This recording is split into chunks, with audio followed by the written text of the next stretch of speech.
How Full Is Your Bucket for Kids? Written by Tom Rath and Mary Reckmeyer. Illustrated by Mari J. Manning.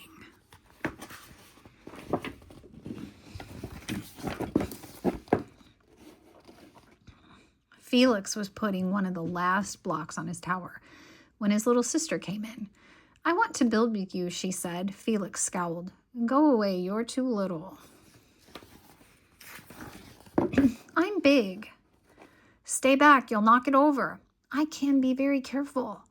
"Go play with your baby toys, Anna." See how mad she is. Thwack. She knocked it down on purpose. Grandpa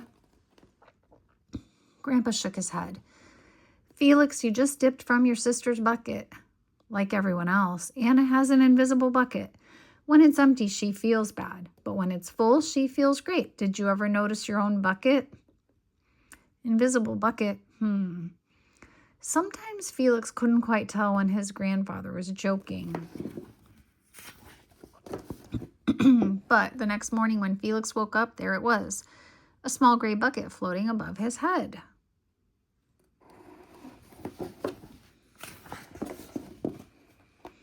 When Felix came down to have breakfast, his mom was in a hurry. "I've got a meeting this morning, and it's almost time to go.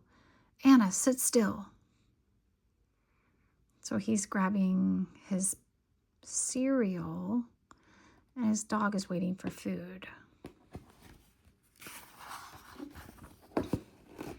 Felix slipped, and choco wheat scattered across the floor. "Felix," yelled his mom, "you should have used the stool to reach that." Felix could feel his bucket tip and big invisible drips spill out, drip, drip.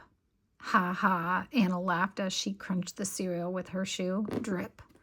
Get the broom and clean that up before you miss the bus," scolded Mom. With the school bus honking, Felix quickly swept up choco wheats and grabbed the last blueberry muffin before he could even take one bite. Uh-oh. I think his dog might have that. Buster jumped up and grabbed the muffin from his hand. Drip. "Hey, look at Felix's new backpack. My baby brother has one just like it." Drip. Another drop is coming out. "Psst, Felix, psst, psst, drip. Watch out, shrimp." Drip.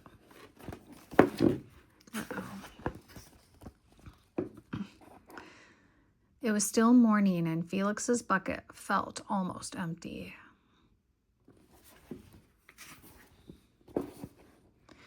As he watched his classmates walk into the room, he secretly hoped they would trip and fall. That's what it feels like when you have an empty bucket.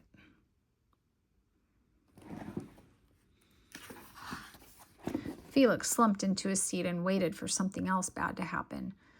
Mrs. Bumblenickel walked slowly up to his desk and handed him a paper. He could hardly bear to look.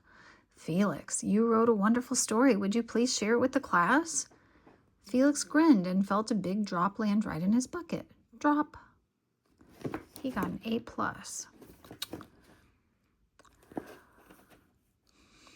"The Gigantosaurus Who Wanted a Pet" by me, Felix. Plink, drop, plop, drop. The class grew quiet. They laughed at all the right places and oohed at the scary parts. When Felix finally read the end, everyone clapped, even Emily, who sat next to him and usually didn't like dinosaurs. Felix felt a whole shower of drops land in his bucket. Maybe the day wouldn't be so bad after all. Drop. Drop. Team captains are today Veronica and Felix.